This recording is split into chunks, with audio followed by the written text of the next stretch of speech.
ഇത് പടവലത്തിൻ്റെ കൃഷിയാണ്. നാടൻ പടവലാണ്. ഒരു 1.5 അടി നീളത്തിലുള്ള ബേബി പടവലങ്ങയാണ്. നല്ല മുഴുപ്പ് കിട്ടുന്ന, വണ്ണം കിട്ടുന്ന പടവലാണ്.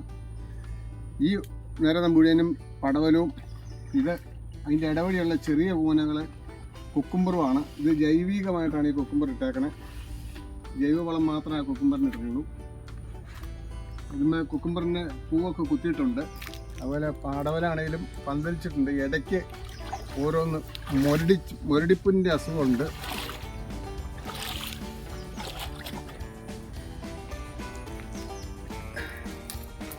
ഇതാണ് മുരടിപ്പ്. ഈ മുരടിപ്പ് വന്ന ചൂടാണിത്. ഇങ്ങനെ വന്നു കഴിഞ്ഞാൽ ഇതിൽ കുറച്ച് ഉണ്ടച്ച ചെറിയ കായുണ്ടായി അങ്ങോട്ട് നിൽക്കുകയുള്ളൂ, പടരിയില. അപ്പം അങ്ങനെയുള്ളത് ഞങ്ങൾ നേരത്തെ കൂട്ടി തന്നെ കാണുമ്പോൾ പറിച്ച് ഇതിൻ്റെ ചുവട് തന്നെ പറിച്ച് മാറ്റിക്കളയും. ഇല്ലെങ്കിൽ അടുത്ത കടത്തിനും കൂടെ കൂടി ഈ രോഗം പടരും. അതുകൊണ്ടാണ്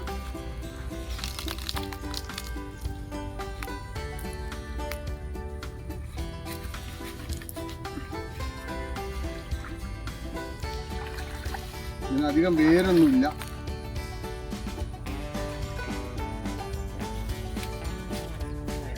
കണ്ടത്തി വഴി നമുക്ക് കൊട്ടയ്ക്കകത്തൊക്കെ ചുവന്നോട്ട് പോകാൻ പാടാണ്. അതുകൊണ്ട് ഈ ചരുവത്തിൽ ഒരു വള്ളി കെട്ടി ഈ ചരുവത്തിനകത്ത് നിന്നാണ് നമ്മൾ ചാണകം കൊണ്ടുപോകണം.